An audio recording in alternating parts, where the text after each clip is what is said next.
Shabbos, Daf Membeis through Memches. On Daf Membeis, the Gemara brings a statement of Shmuel that you're allowed to extinguish a gachela shel mateches, a burning piece of metal, in a rishus harabim, in a public domain. Why? Normally that would be aser midrabanan, but you're allowed to extinguish it in a rishus harabim, shleiziku barabim, so it shouldn't harm the public.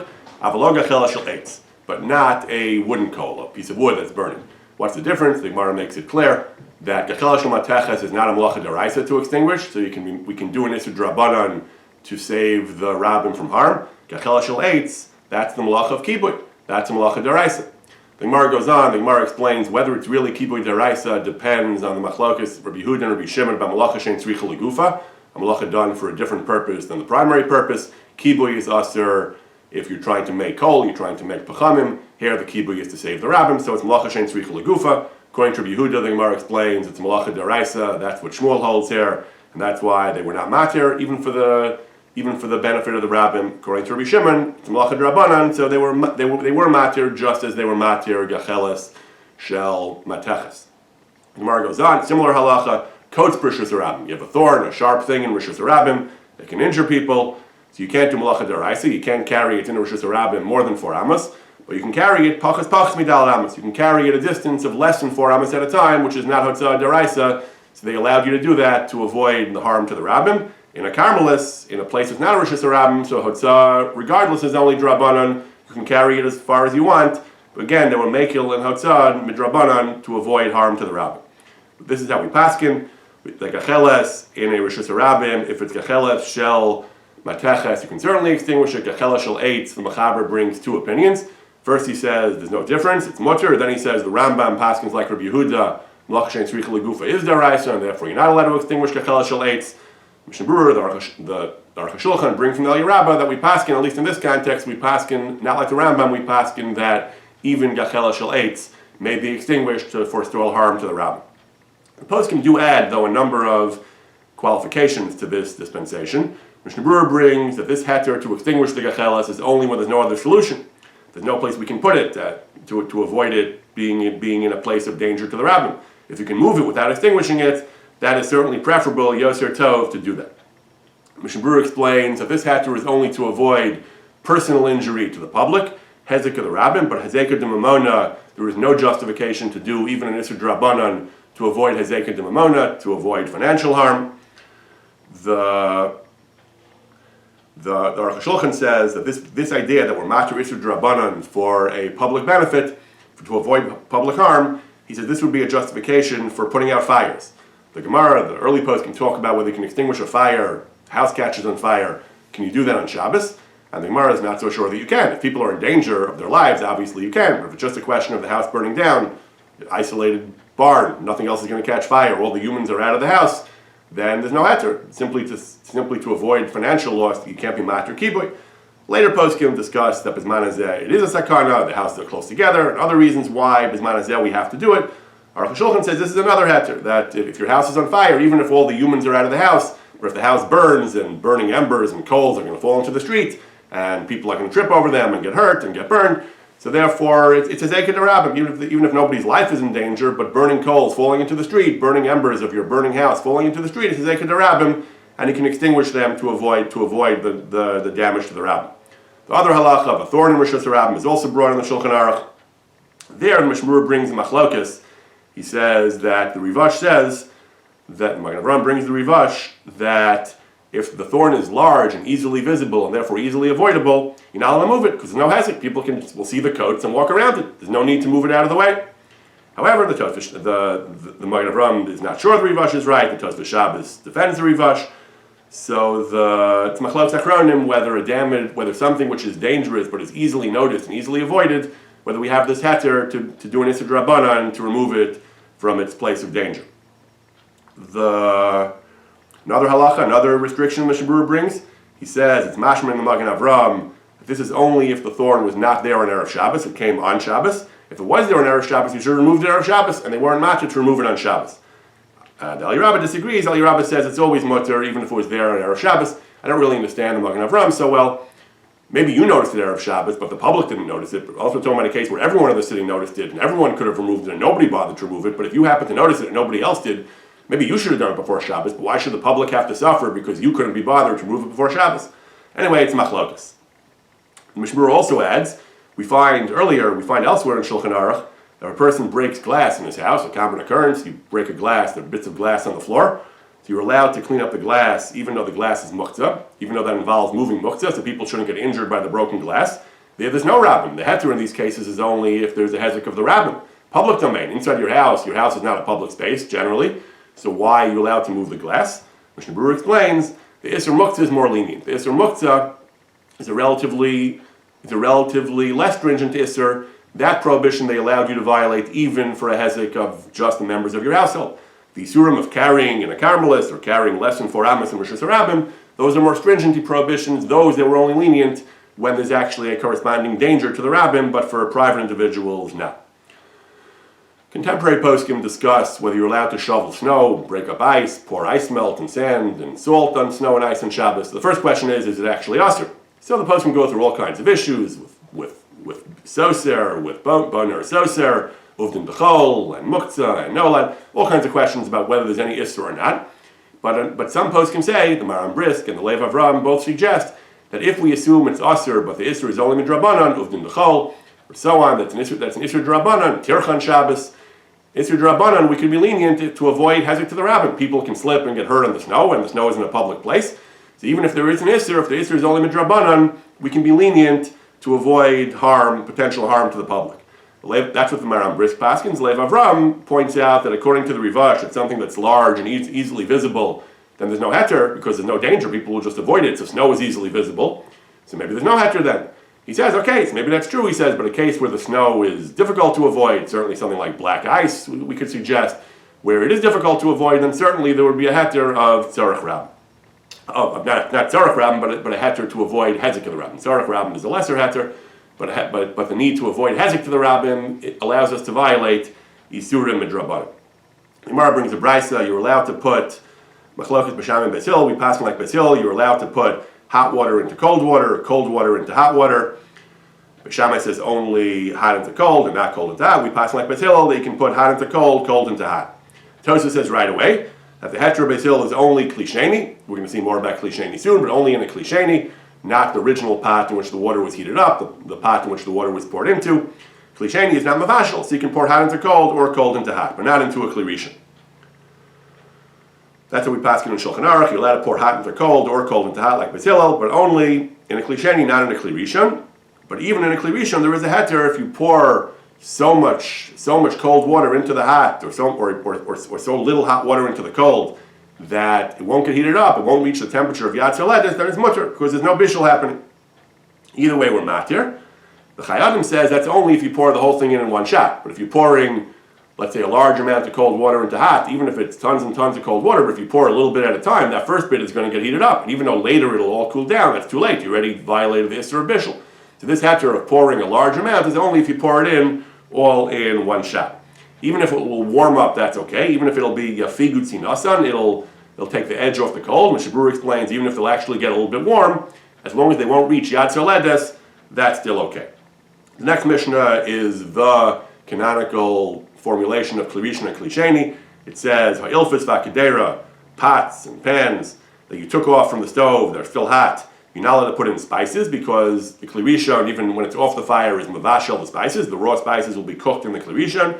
However, you can put spices into a ka'ara or a tamchui, the bowls and plates and things which are klisheni, secondary utensils into which the contents of the klirishan were transferred, because klirishan is mavashel, klisheni is not mavashel. The Gemara then brings machlokas about salt. One opinion is that salt is very difficult to cook. It doesn't cook even in a klirishan. The Gemara brings three opinions. One opinion is it's exactly like spices, like anything else. It cooks in a klirishan, not in a klisheni. Another opinion is that it cooks so easily it can cook even in a klisheni. A third opinion is that salt doesn't cook even in a klirishan.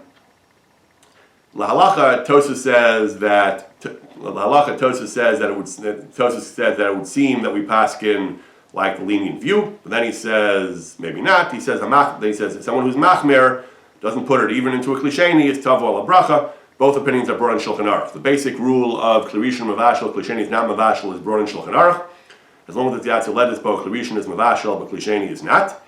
You're allowed to put tavlim into a Klisheni because it's not Mavashal, even if it's really hot, even if it's Yatzel Ledes, you can still put the tavlim into a Klisheni. Unless there are some exceptions. One exception the Mishnah Berurah brings is Davar Gush. If there are solid contents in the Klisheni, like a potato from the cholent, a solid item, some say that retains the din of Kli Rishon, and then you shouldn't put the uncooked things into the Klisheni either. Another thing the post can talk about is whether a ladle itself is considered a Kli Rishon or a Klisheni. But a classic Klisheni that the contents were transferred from the Rishon into the Sheni, the Klisheni itself is not Mavashal. You can put anything in. With the exception of salt. Salt, according to one opinion, is Asur and Hamachmer Tavo Al Bracha. And that's how the Shulchan Aruch paskins that the Ramah, the Machmer Tavo Al Bracha. Now the Mishnah Berurah explains we have a principle of Ein Bishul Achar Bishul, something that was already cooked is not subject to the laws of Bishul. So salt, it depends. Raw salt would be subject to the rules of Bishul, so you shouldn't put it in a Kli Rishon, and certainly maybe not even into a Klisheni. But salt that was prepared by a manufacturing process that involves cooking it, Ein Bishul Achar Bishul. Similar to sugar, he says the sugar was prepared by a cooking process. You can put sugar into even the Kli Rishon. But then he says some are mafakvek in this, and the Mishnah Berurah says better to avoid these things, even though they were cooked in the manufacturing process. Better to avoid putting them at least into a Kli Rishon. Tosfos on our daf also talks about Iri Kli Rishon, whether pouring something from a Kli Rishon onto the raw food is that Kli Rishon because it's coming from a Kli Rishon, or is that Kli Sheni because it's no longer in the Kli Rishon. There are three opinions. Some Rishonim say it's like Kli Rishon, some Rishonim say it's like Kli Sheni. Tosfos' conclusion, which is how we paskin, is that it is Mavashal, but only K'dei Klipa. It's Mavashal, the outer surface of the food, a thin amount, but not more than that. That's how we paskin. Therefore, the Halach L'Maaseh and Halachos Shabbos, you're not allowed to pour from a Kli Rishon onto raw things. If you have salad on your plate, you shouldn't pour a hot cholent on top of it because that will cook the salad. Even besides Davar Gush in the cholent, it's Iri Kli Rishon. We paskin that it's Asur on Shabbos because Mavashel, it's Mavashel K'dei Klipa. So in Halachos Shabbos, it's often going to be Asur to do Iri because of the concern with Iri Kli Rishon is Mavatal K'dei Klipa. Daf Mem Gimel, the Mishnah starts on Mem Beis. The Mishnah says you can't put a utensil, a keli, under a nair to catch oil that drips from the nair. Why not? So Rashi brings two reasons. The Gemara is going to give two different possible reasons. One of the reasons is Ein Kli Nital El L'Tzarach Davra Nital. You're only allowed to move Metaltel a keli for the purpose of something which is not muktzah. Here, since the shemen is muktzah, you can't be Metaltel the kli on Shabbos to put under the shemen. That actually, even though some Amoram and the Gemara hold like that, we don't paskin like that. We paskin the kli is nital for any reason. The other reason Rashi brings, which is the Gemara is going to discuss also on Mem Gimel, is Mevatel Kli Mehechano. When the oil falls into the kli, the oil is muktzah. So the kli now contains muktzah oil, so now the kli becomes muktzah. So you have just been Mevatel Kli Mehechano, you have taken away the ability to move this keli, that's Asur. Why is this Asur? So Rashi on the Mishnah says it's like Bona, because since you can no longer move the kli, it's like you affixed the kli to the floor, you attached it, you made it permanent, and that is a form of Bona. Tosfos says that Rashi elsewhere says the reason it's like Soser, because since the kli is no longer usable, it's like you destroyed the kli, the opposite. So it's like Soser. Whatever the reason is, it's an Isser D'Rabbanan called Mavatal Kli Mehechano. We do pass in that Isser, that there is such an Isser in putting a kli in a place where muktzah goes into the kli because by rendering the kli immovable, that's bittul kli mehechano, and that is Asur. That's what the Gemara brings. Rav Yosef says mevatel kli mehechano. Abai asked various questions. One of them is you can put a kli under a delef, under a leak to catch the water. The Gemara says, okay, it depends. If the water is foul water, it's not usable, then it's muktzah, then it's bittul kli mehechano. If the water is good water, if you can use it, it's not mevatel kli mehechano, so then it's mutter. Gemara talks about putting a basket to be a little stepping stool for chicks. They can climb up on it and get where they have to go. So l'chara, when the chicks are on it, it's muktzah, so you're mevatel kli mehechano. So the Gemara says that after the chicks go off, you're allowed to move the keli, even though while the chicks are on it, it's asur, but after the chicks go off, it's mutter, so you're not mevatel the kli mehechano. Tosfos explains that he has kashas and other Gemaras. He says if it would be a long-term thing, you wouldn't be allowed to use the kli. That would be bittul kli mehechano, but here, I don't know how long the chicks stay, but since you could shake them off right away, you could chase them away, so you can cause the kli to have only a de minimis interruption of its function, to be immediately mutter again, as long as you have the power to do that. Even if you don't do that, but you have the power to do that, that's not bittul kli mehechana. That's important. We'll discuss an application of that in a moment. Halacha, as we said, we paskin this isser of bittul kli mehechana. The Mishnah Berurah brings a heter from the Achronim that the Mishnah Berurah first of all brings this thing from Tosfos, that it's something that when you're catching the oil, you want the oil. You're not going to spill the oil out of the keli because you want the oil. You don't want to lose the oil. So that's bittul kli mehechana, because the kli now becomes muktzah. The kli now becomes immovable. But if you're catching just bits of wax, you don't care about the wax, you just don't want the wax to burn the table, that's okay, because since you could shake out the wax right away, there's nothing stopping you al pi halacha from shaking out the wax. It might not be so good for your carpet, but well, you don't want it to catch fire. You can shake it out quickly once I guess it cools off. So that's okay. That's not bittul kli mehechana. The oil, you don't want to lose the oil. You want the oil, so you're not going to shake it out at all. But here, you can shake it out. As soon as it falls in, you're willing to shake it out, so that's not bittul kli mehechana. Another heter is, if there's something, let's say you're putting a keli to catch the foul water. If there's something mutter in the keli, then even after the foul water comes in, the keli now holds two things. It holds something useful and foul water. As we're going to see later in our share, that's a question of basis. The keli is now a basis, a support of something that's both mutter and something that's aser. As long as the mutter thing is more important, the keli never becomes muktzah. So that's not mevatel kli mehechana. We'll discuss applications of that too in a moment. Simcha Bunim Cohen in his Hilchos Muktzah goes through these rules, introduces some other rules. He says if you have water dripping out of an air conditioner, you can't put a keli underneath it to catch the water. That water is muktzah, even if the water is drinkable. Even if you would drink that water is nolad. It was created on Shabbos, so that water is muktzah, so the keli is bittul kli mehechana. You can do it erev Shabbos. There's no issur of bittul kli mehechana by putting the bowl of the bucket under the leak on erev Shabbos. Again, he brings what we saw in Tosfos, the Mishnah Berurah, that something that you can empty out right away is mutter. So when you're catching air-conditioned water, if you're willing to empty out that kli right away, I don't know why you have the bucket there at all if you're willing to empty it out right away, but if it doesn't matter, that's fine. But in a case where it's on your living room carpet, you don't want to spill it out, you're not going to spill it out, even though halachically you're allowed to, you might be allowed to, then that is bittul kli mehechana. He introduces an interesting kula. Bittul kli mehechana doesn't apply to a keli which is designated, its entire purpose is to support this type of contents. You're allowed to put a dirty diaper, even if it's muktzah, you're allowed to put a dirty diaper into a garbage can. You don't say that now the garbage can is going to become muktzah and mevatel kli mehechana, because garbage cans are meant to have garbage in them. There's no bittul kli mehechana on a garbage can. Another kula he gives us is that something even that's not miyuchad, it's not specific for muktzah, but something which is disposable, you're never going to use it again, there's no bittul kli mehechana. So you're allowed to take a dirty diaper and put it into a plastic bag. Plastic bags are not specific for garbage, for diapers, but so that's not called bittul kli mehechana anyway, because you're just going to throw it away. So there's no bittul kli mehechana on disposable items. He brings the other leniency that if you have a mutter item which is of greater importance than the muktzah, then the keli holding it does not become muktzah. So if you want to put a keli under the air conditioner, he suggests you can put a can of tuna fish in the bowl and then put the bowl under the air conditioner. Since all that dirty water that you catch, the nolad water is muktzah, but the tuna fish is more valuable. So the kli does not become a basis, so there's no bittul kli mehechana. The Gemara talks about what to do with a mace, with human remains. So two different ways you might want to be metaltalot, to move it. One of them is tiltul min hatzad. You take it from the bed, you use the bed to move it onto another bed. You're not moving the mace directly, you're moving the bed and indirectly moving the mace. That's one heter. Possible heter. The other heter is, we had earlier in Shabbos, the heter of kikar v'tinok, the heter to put something mutter in the bed and carry it out together with the davar mutter. The Gemara here says everyone agrees, at least in the case of the mace, you would be allowed to metaltal the mace via the kikar v'tinok. The question of tiltul min hatzad is machlokes, whether tiltul min hatzad is aser in general as a form of tiltul muktzah or not. The Gemara wants to say that everyone agrees it is a form of tiltul, although they were mekel for a mace.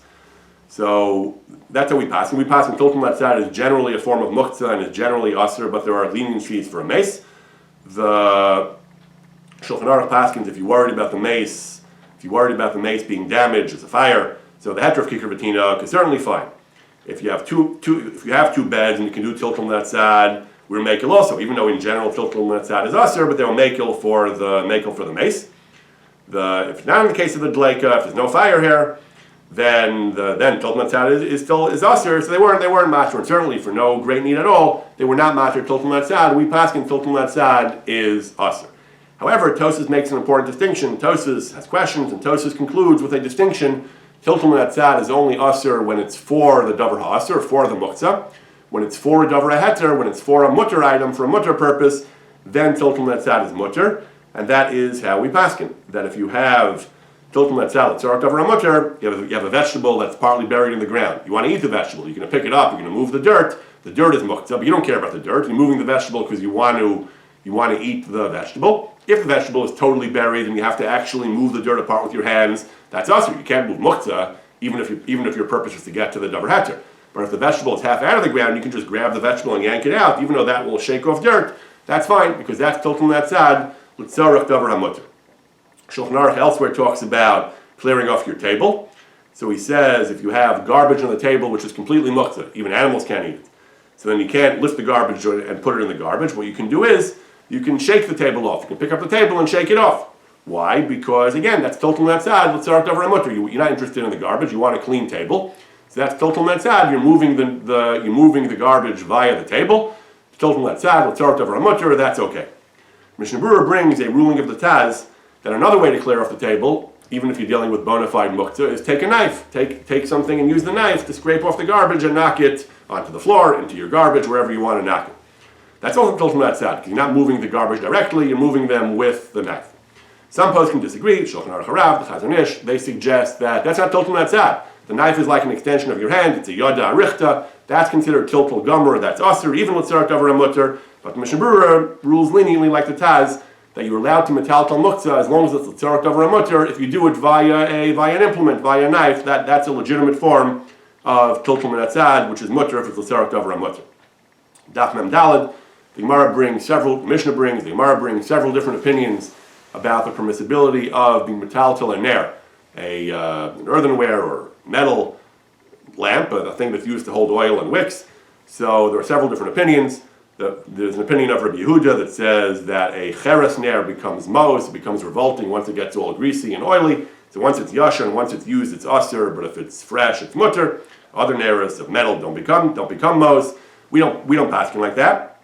We paskin like Rabbi Meir. Rabbi Meir in the Brisa says a ner is mutter to metaltel unless it was burning ben hashmashos. Rabbi Shimon says even if it was burning ben hashmashos, it doesn't matter unless it's burning right now. If it's burning right now, you can't be metaltel either because of muktzah or because you might come to extinguish the fire. We're not as lenient as Rabbi Shimon. We pass like Rabbi Meir that if it was burning ben hashmashos, even though it became extinguished, you're not allowed to metaltel it because it became muktzah. When something is muktzah ben hashmashos, it becomes muktzah for the entire Shabbos, and you're not allowed to use the ner. So in our ner, our lichter, our candelabras that were burning on Erev Shabbos, burning the way they normally are, you light candles before Shabbos and they're burning ben hashmashos, you're not allowed to move that candelabra even after it has gone out. We pass like Rabbi Meir that tilful of that ner is asr. The Gemara goes on. The Gemara brings a statement of Rav. It has a few versions of Rav, but the Rav said that a mita, a bed that was designated to hold money is muktzah. So if the money was actually on, if you put the money on, then it's asr to metaltal it. It becomes miyuchat for money and it's asr. If you didn't put money on, then it's mutter. That's if you're miyachid it. If you're not miyachid it, then it happens to be money on, your wallet is there, then it depends. If the money's there right now, it's asr. If the money's not there, it's mutter. But even then, even if the money's not there, if it was there ben hashmashos, then it's asr to move the bed. So this is the din of basis, that a bed that supports money becomes a basis l'davar ha'asr, a base, a support for davar ha'asr becomes muktzah. So if it was there ben hashmashos, it becomes asr, a basis for the entire Shabbos. Even if it's not there ben hashmashos, if it's there right now, it's asr. It's also asr because of the money.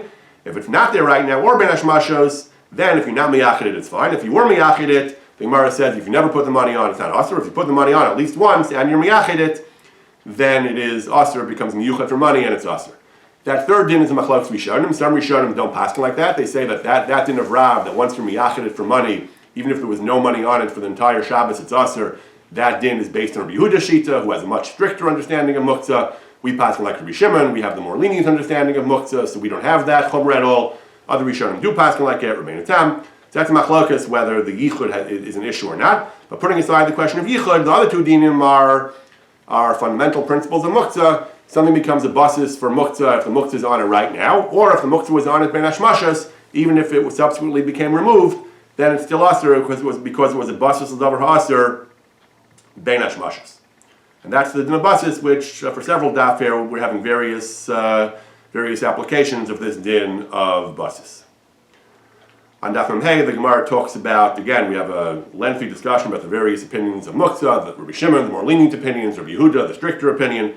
The Gemara talks about if you plant wheat in the ground, but they haven't actually taken root, so is that muktzah according to Rabbi Shimon?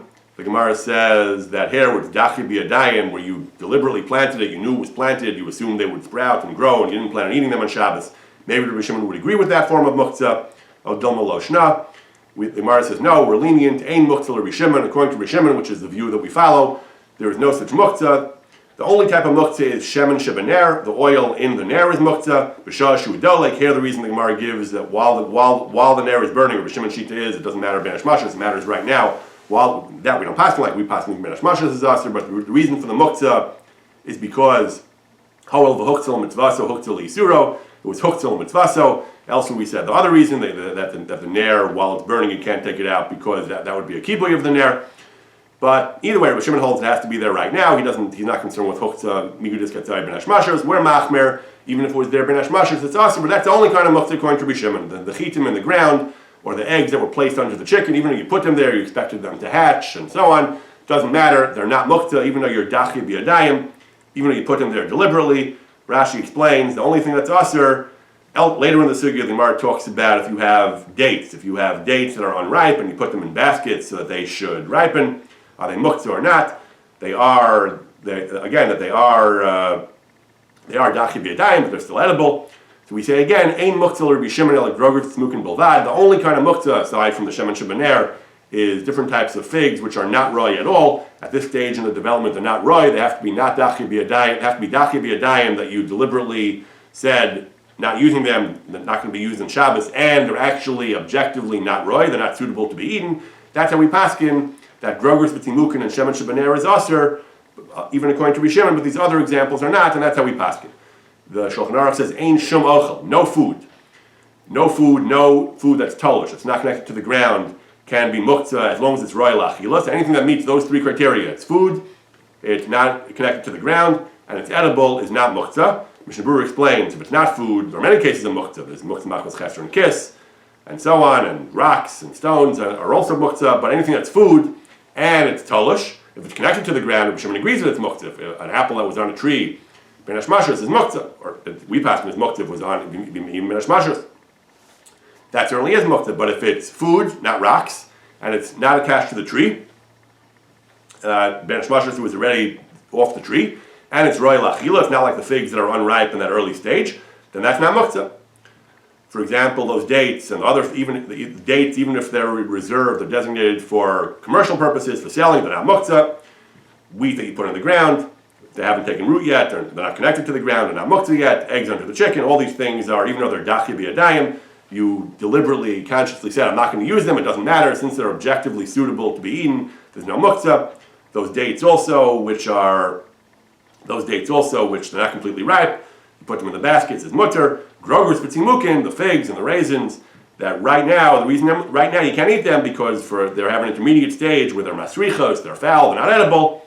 Then you knew that would happen, it's both dachi b'yadayim, and they're not suitable right now, that's muktzah. But all these other cases are not muktzah, that's the halacha. End of Daf Mem Hey, we have a statement of Rav Asi, that Rish Lakish then continues on to Mem Vav, that a menorah depends whether it can be carried with one hand or two hands, but there's a concern that a certain type of menorah that needs two hands to carry, is usher. We're afraid that it is going to break, and you may come to reassemble it, and you'll do a malacha of assembling a keli, which is prohibited as presumably makiv patish or bona. The Rabbi Yochanan shita is that it's always usher. One hand, two hands, they're all usher. The Gemara tries to understand why. The Gemara says we're talking about menorah shel chulios, a menorah which is modular. It has different parts that have to be assembled into one. We're afraid it'll break and you'll put the pieces together. Even Rish Lakish would agree to that. He said Rish Lakish is talking about where it's really one piece, it looks like two pieces, it's a shalaf gzeira, but everyone agrees the Gemara comes out to gzeira, a menorah which can easily break apart and you may be tempted, you may forget to be tempted to reassemble it, that's usher, it's gzeira that you'll come to do the malacha. That's what we paskin in Shulchan Aruch, menorah, ben gidola, ben ketana. Some Rishonim don't bring this, but we paskin at least menorah, ben gidola, ben ketana. Shulchan Aruch says if it's prakim, if it has different parts, there's a gzeira that it'll break and you'll come to put it back together. Even if it doesn't have prakim, even if it has these ridges, it's also a gzeira it's a gzeira because of the other one. You may come to be leaning to the other one too, and that'll lead you to do a malacha of fixing. What's the malacha? The Mishnah Berurah says, even though there is a rule, ein binyan uthira b'kelim, that the malacha of binyan, bona, and soser don't apply. They apply to structures and buildings in the ground. They don't apply to kelim. But here it's a binyan chazak v'gamer. It's a complete act of binyan. You're completely fashioning a keli from broken pieces. So that's bona. That's what the Bach says. The Kavachayim brings the Bach. That the malacha here is a malacha of bona. The Taz asks, the drinking utensils they used to use, the drinking goblets, apparently were modular. They had different parts. How can we use this? Why don't we have this gzeira that it'll fall apart and you'll put it back together?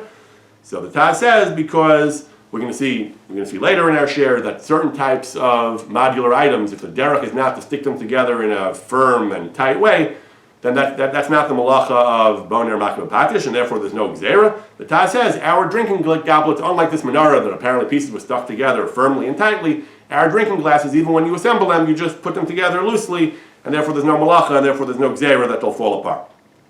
The Mishnah Berurah brings, it should follow that our lamps, I don't know what kind of lamps they had, we call them leichters, he says. They were apparently made of pieces, and there was a concern this gzeira should have applied.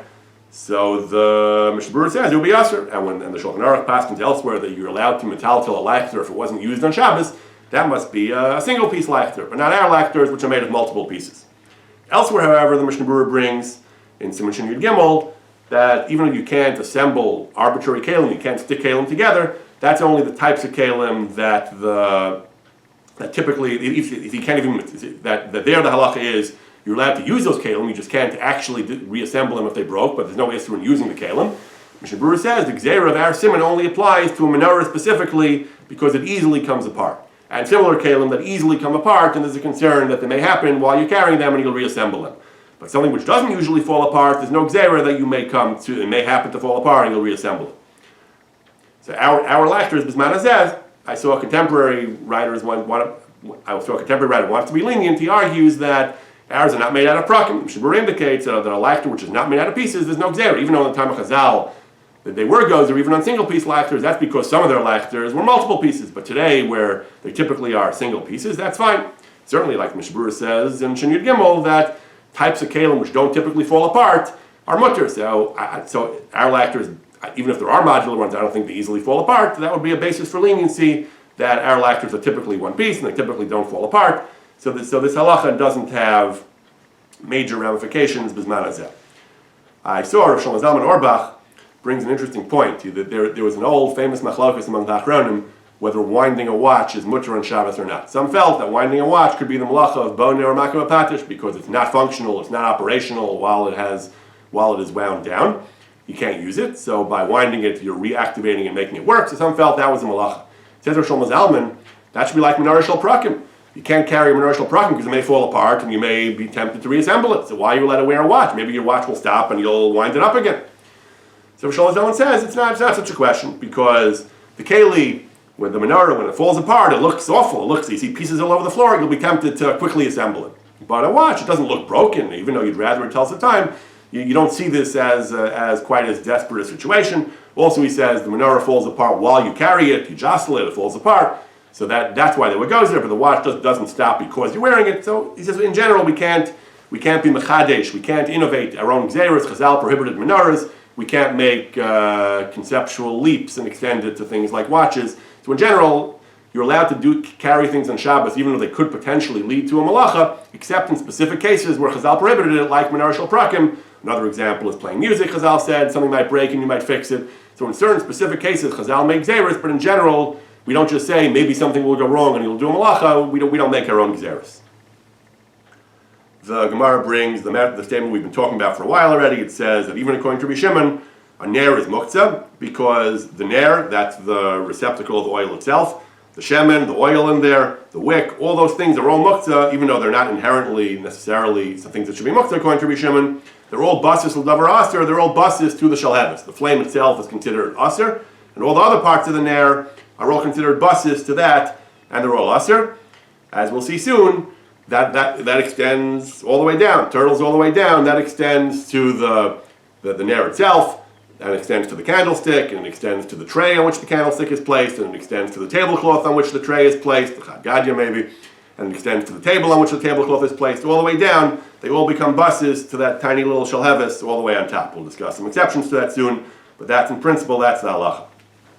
On Daf Mem Zayin, the Gemara brings a heter. The Amaram said that Rabbi Rumnus was matir to carry a machta, to carry a pan, a brazier, to carry some kind of metal utensil that had ashes in it. So the Gemara discusses why exactly. The Gemara has a few possibilities. One of them is that the maskana is you can carry these pans, or a keli called a kanuna, a copper keli that it had ashes. The ashes were not mukta. The ashes were designated for covering dirt or excrement. They were designated before Shabbos. But even though there's also mukta, there's also bits of pieces of wood which are not useful in there. You're allowed to carry the machta, which has two things on it, something which is mutter and something that's aser, because since you want the mutter thing, that's the heter. This is the major heter to the major leniency in the rules of basis, something which is a basis to both a davar ha'aser and a davar ha'mutter. If the davar ha'mutter is more chashuv, is more important than the davar ha'aser, then the kli does not get the status of a basis. Over here, the Gemara says, the Gemara earlier tried to say maybe the machta was a basis for the kartan, which are little bits of the incense. The machta was used to burn incense. It's mostly burnt down. You have a bunch of ashes. You have a little bit of viable incense. So maybe it's a basis for that. The Gemara said that's not chashuv. Certainly for ashirim, that's not chashuv. For rich people, that's not chashuv. So it all depends on chashivas. But the halacha, that's how we paskin, something which is a basis for both a davar ha'aser and a davar ha'mutter, as long as the davar ha'mutter is more chashuv, the law of the Isra of basis does not kick into effect. Shulchan Aruch paskins, a keli that has davar asra and davar hamutter, you're allowed to metaltel. It gives the example of the Gemara. And Mishnah Berurah says if they're both equal in value and importance, that's asra. They have to be more important. Mishnah Berurah also brings b'shem the poskim that it depends on your perception, not the general perception. If according to most people the heter is more chashuv, but according to you the isra is more chashuv, it is a basis and it is aser. If according to most people the isra is more chashuv, but to you the heter is more chashuv, like we saw in the Gemara, it depends on the person whether he's an asher or an ani. It depends on you, not to most people. So you have to ask yourself which is more chashuv to you. You can't just look at everyone else and say what's more chashuv to them. The Shulchan Aruch also explains this heter of carrying a machta, of carrying something which is a basis to both heter and isser, provided the heter is more chashuv, that's only when there's no other solution. If there is another solution, you can shake everything off and then pick up just the heter. You should do that. This heter is only a heter when there's no other solution. Either you can't shake it off, or you're afraid that it'll get ruined or damaged if you shake it off, or if you need the place of the machta itself, you shake it off and the place won't be suitable, it'll be full of junk under it. So if for some reason shaking is not an option, then the law of basis doesn't apply and you can carry the whole thing. But if shaking is an option, that's what you're supposed to do. The Mishnah Berurah brings a famous heter. He says that we mentioned earlier that everything is a basis to the flame, to the shalheves, down to the candlestick and the tablecloth and the table itself. So you can't move the entire table. If a person put his Shabbos candles on his table, the table and the tablecloth becomes muktzah for the entire Shabbos. He can't move the candlesticks. He can't move the tablecloth. He can't move the table. Mishnah Berurah says if there was bread on the table at the time of Hadlakas Neiros Ben Hashmashos, then we say that the bread is more chashuv than the shalheves, and so that the candlesticks, the bread is not on the candlestick. So the candlesticks are still mutter, but the table's not mutter. The tablecloth is not mutter. So you can't move the candlesticks, but you can move the whole table. That's why he says the minhag is to do this. The women are careful to put bread on the table before they light candles. It's a minhag nachon. It's a good minhag. So you should be able to move the table if you need to. However, if you're moving it while the oil lamp is still burning, you should be very careful, because if you tilt the oil toward the flame, there might be the malacha of mavir, or away from the flame. It's the malacha of machab. So this is definitely a heter for the table. The post can discuss exactly why is it so obvious that the bread is more chashuv. Certainly is more chashuv than the candlesticks. The candlesticks could be very expensive silver ones. It's more chashuv than the flame itself. You want the flame also. You want fire. You want light. Today maybe you don't. Today we have electric lighting, but back then you wanted lighting your table. Poskim discuss exactly why we take for granted that the bread is more chashuv, but that's the minute we treat the bread as more chashuv, so the table can be moved, despite the fact that you have candlesticks and a fire burning on it. What about the candlestick tray itself? What if you would want to pick up the whole candlestick tray? You can't move the candlesticks themselves, that's certainly buses, but you want to move the whole candlestick tray, take it, let's say, off the table, and you want to say, okay, I'll put something on it before Shabbos, I'll put the siddur on it, I'll put a chal on it before Shabbos, and I'll move the whole candlestick tray. So that's a machlokes. Simcha Bunim Cohen in his Muktzah book says that some say that just like if you put bread on the candlestick is still asur because the candlestick is primarily a basis it's designed for fires and for candles. The bread is kind of doesn't belong there, so that doesn't take away the din basis. Some say the candlestick tray is primarily for the benefit of the candlesticks and of the light. So putting things like siddurim or chalas on the tray doesn't make it mutter. Others say no. Others say the candlestick tray is like the table. So just like the table is mutter if you put a challah on it, so the candlestick tray is also mutter if you put a challah on it. And according to that, you'd be able to pick up the tray and move the whole thing off your table. Now again, poskim mentioned that ideally, we said earlier, ideally you should really shake off the thing and not move the muktzah if you can. But generally, if you have an expensive silver candlestick, shaking it off onto the floor will not be a good thing to do. So then you'd be allowed to move the whole tray according to those opinions that the tray is not a basis if it has a challah on it. And since shaking off the candlestick often won't be practical, you would be able to move the whole tray off the table according to some poskim. Other poskim disagree. The Gemara talks about a mita shel tarsiim, which Rashi says were mita shel prakim. They were modular beds that had different parts that could be assembled and disassembled. The Gemara brings a machlokes about whether you're allowed to put them together or not. One shita says if you do it, it's a chiyuv chatas, and so the first shita says that if you put it together, it's chayav chatas. The Gemara brings a brisa that says that the menorah is chayav chatas. Other types of kelim are just aser. The Gemara says that it's actually, and one shita says it's actually mutter. Some Amoram said it's actually mutter. The Gemara says machlokes tanoim. Some said it's totally mutter because this is the way the thing is normally operated. Others said it's aser, and even a chiyuv chatas in some cases, and aser l'chatchila. In other cases, we paskin like the stringent view. We paskin Shulchan Aruch, mita shel prakim, the modular bed.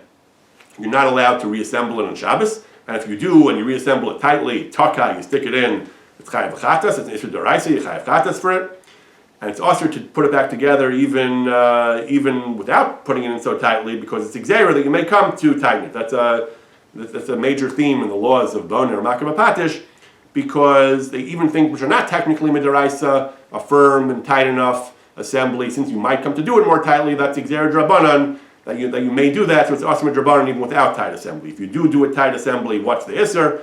Mishnah Berurah says some say makam patish, and some fixing, and some say bone.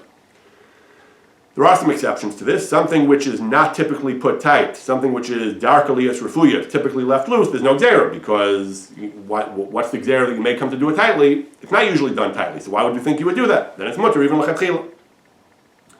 The Shulchan Aruch brings machlokas about koshel prakim, a modular kos.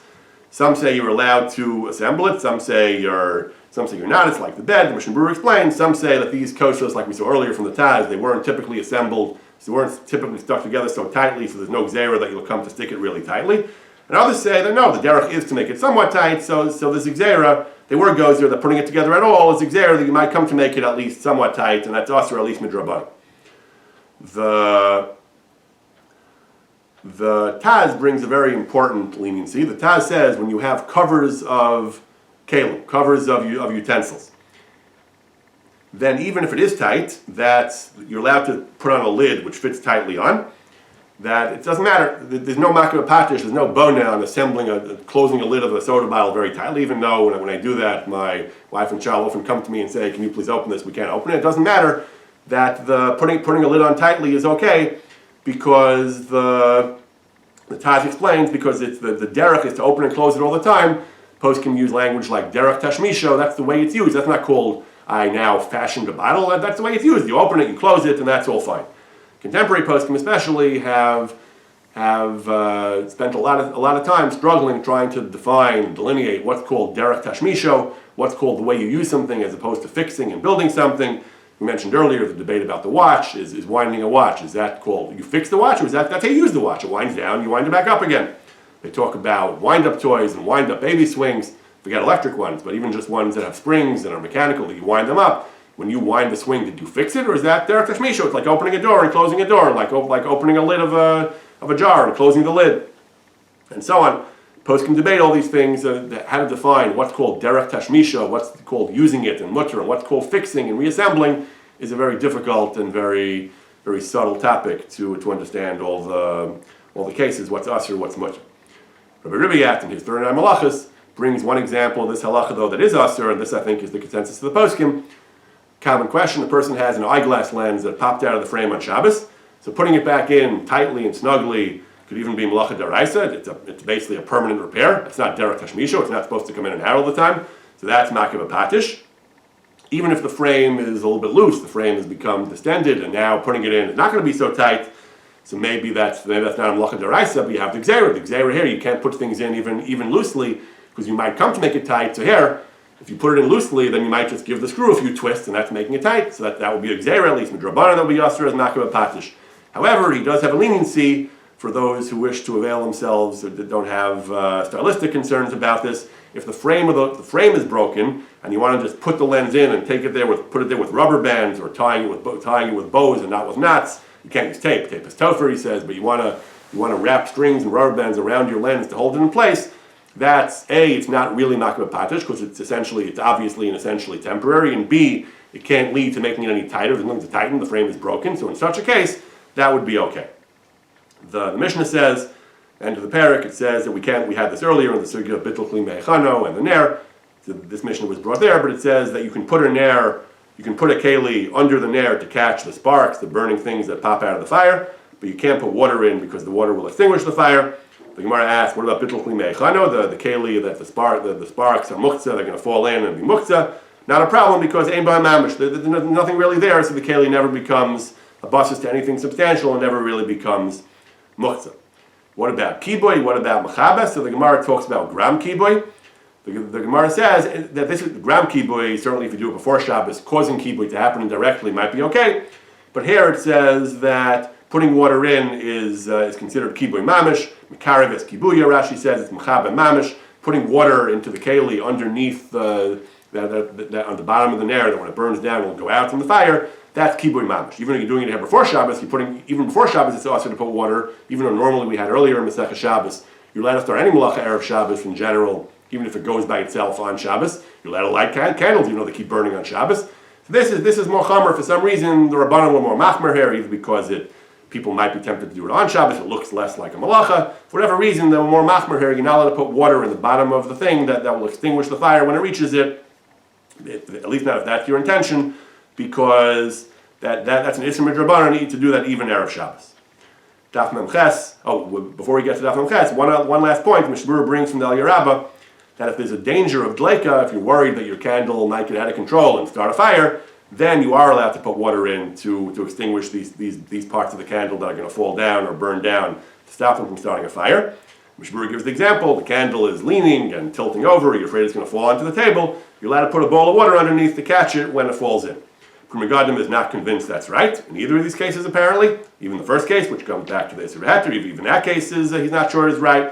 Mishnah Berurah says, Yesh lahakel b'makom adchak al dei katan. If you really have a serious problem, you're worried about a fire, then you can be lenient via a katan. Of course, you can't use a katan for most things. People tend to use a katan for a lot of things in Shabbos and minor to do malacha, generally not mutter. But here, where there is some basis for leniency, and it's a shas adchak, the Mishnah Berurah allows you to be lenient. Some poskim this, Reheter and the Aliyah Rabbah are Mekel, and it's a Shas Chak, the Mishnah Berurah allows you to rely on a katan. I'm not sure what level of sakana we're talking about here. If there's really a danger that your house is going to burn down and people are going to get killed, you can do anything. You can blow out the candle also if you need to. If we're talking about a case where nobody's going to get killed because it's an isolated house, if we can clear the house out, then I'm not sure what he means by sakana. Maybe he's talking about a great hefsid or a remote chance of sakana, but whatever it is, in this case of sakana, of dchak, it's machlok sakronim, whether you're allowed to put water under the candle. Mishnah Berurah's hachra is you can be lenient. If it's a shas adchak, you can follow the lenient view and do it by a katan to mitigate this. Daf Memches, the Gemara talks about returning udra lebeis. Those are stuffing of a pillow, the mochin, the rags of the stuffing that fill up a pillow. You're allowed to return them on Shabbos. So the Gemara asks a kasha on that. The Gemara says it depends whether they are chadati or atiki. Rashi explains if you're putting new stuffing in a pillow, the stuffing was never there. That's makim patish. If you're ovid leimana, that's a malacha. You're making the keli. But if it's ones that were there already, they came out, you're putting them back in, that's not a malacha. That is mutter. Poskim explain, or Ribiyat explains at some length. Generally, like with the glasses we said before, just because a keli used to be whole and it broke, you can't just fix it. The fact that it used to be whole, you can't do makim patish to return it to its original state. Here, where it's not really full-blown makim patish, you're just putting something loosely in and they're not really connected in the first place. This kind of reassembly is mutter if they were already there before. But if they were not there before, then it's a malacha deraisa. But since they're not really connected, even though it could be a malacha deraisa if you're putting it in for the first time, if you're just returning it when it came out, then it's actually mutter lechatchila, and that is how we paskin. Tosa says that if different types of straps or threads or strings, drawstrings came out of a garment, so if they came out, so in certain cases there's a gzera, you might come to be kosher, do other malachas, but if there's no such gzera, then, or if you have to put it in forcefully, then it could be misak and mana.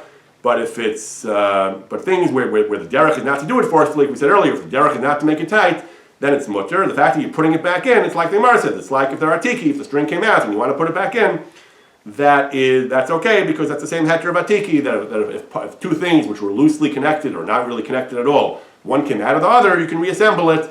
That's not makim patish. Similarly, we pass in that in the Shulchan Aruch, and similarly we pass in a person's straps, laces come out of his shoes.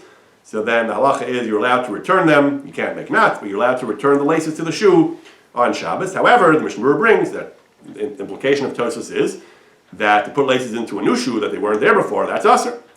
That you can't do. That's chadatin atiki of the Gemara. That's misak and mana.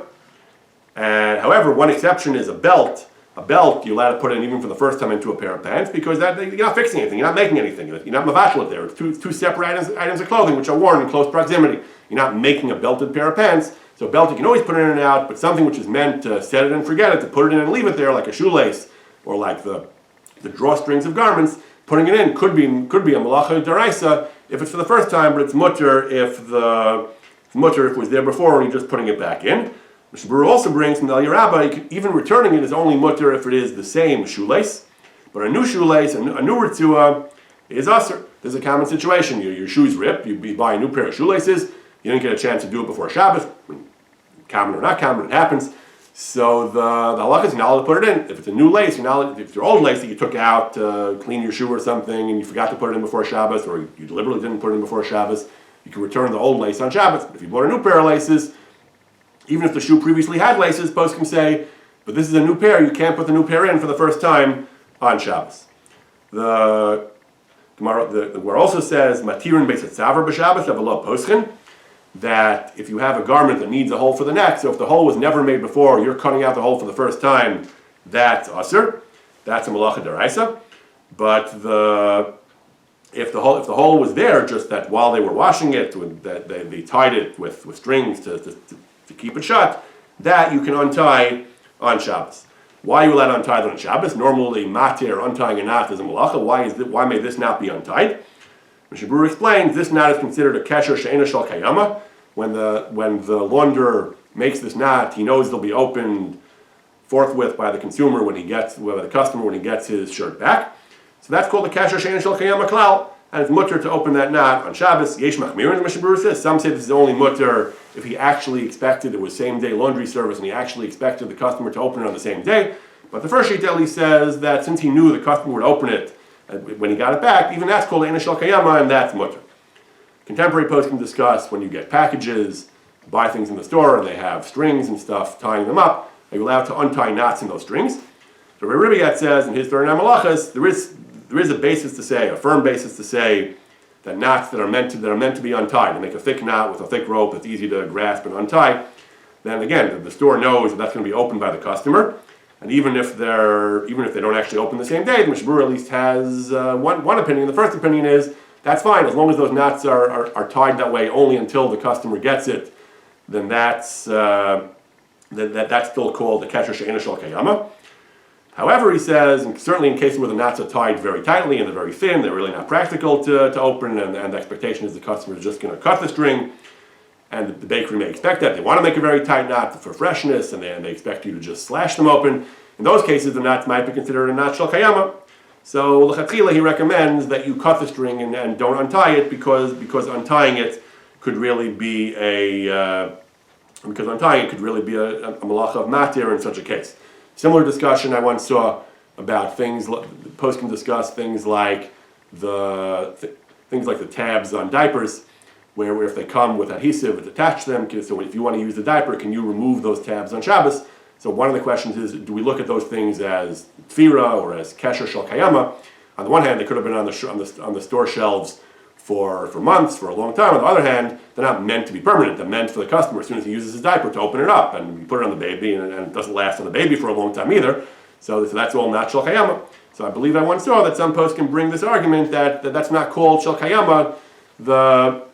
Those tapes or those connections are not called kesher shel kayama because even though they might be there for objectively a long time, since they're meant to be opened by the consumer as soon as he uses the diaper, that's not called a kesher, or maybe not tfira shel kayama.